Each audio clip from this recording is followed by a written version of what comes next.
The emphasis on the role of first language in second language learning.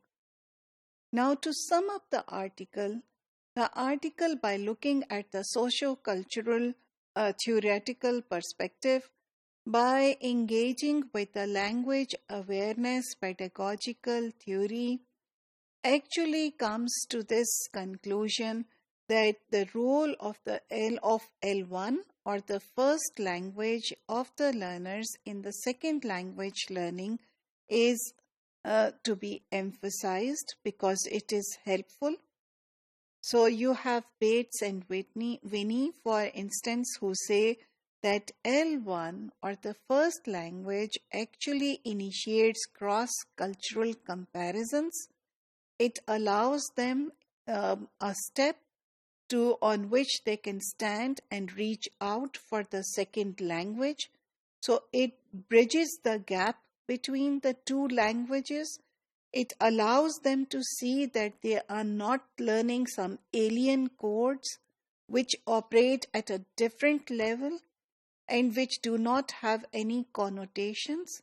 So connotations of or denotations of a certain word are the things that you can only know if you understand how a language you're trying to learn actually works within a specific culture. For instance, it was found out on CNN, for instance, that the word whatever is one of the most annoying words in conversation in US. So we as second language learners, however, will not know that. We will not know the difference between slang, weird, or a standard language, for instance, strange. So when we are using the language in academic writing also, we need to see that there are certain nuances of meaning, differences of meaning in words, and we need to see what is the background of that word. How is that word actually taken up in a society? How does it work? What kind of impression does it create? Because you don't want your learners to go into that thing with that culture and try to use language that does not even make sense to they themselves. What is considered polite? What is considered rude? How is it different from their own cultural use of language? They need to know. And it is through the use of the first language or talking about the first language that you can draw attention to these aspects. So it is argued that we should use bilingual strategies to explain L2 structures. We should allow the learners to engage with each other in groups if they are using the first language, talking to each other to resolve a task which is a second language task.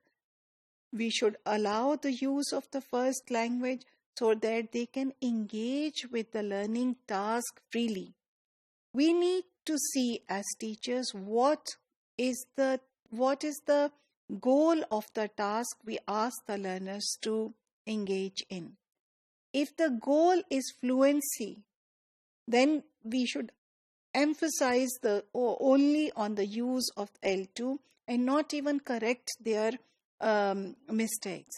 But after that, if the goal is accuracy, to allow the learners to see where the problems are, that takes us to consciousness raising. That takes us to focus on form and meaning. And there it is there that we can allow our learners to use their first language to talk about the second language to see where the mistakes lie. This actually allows the learners to develop real communicative competence rather than to just imitate chunks of words, phrases that they hear from their teachers or their colleagues, and they just repeat them without understanding what they actually mean.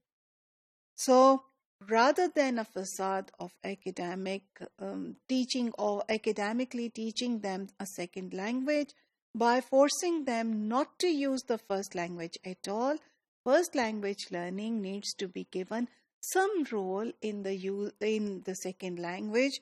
And this would also somehow stop the recurrence of the errors. Once you stop and say, this is now not how it is, because it is something similar to what you say in Urdu and this, and look how inappropriate is this. So when you talk about the errors, at times that helps, rather than just put a recast or just to say that allow the learner to catch up on the error and present a target structure.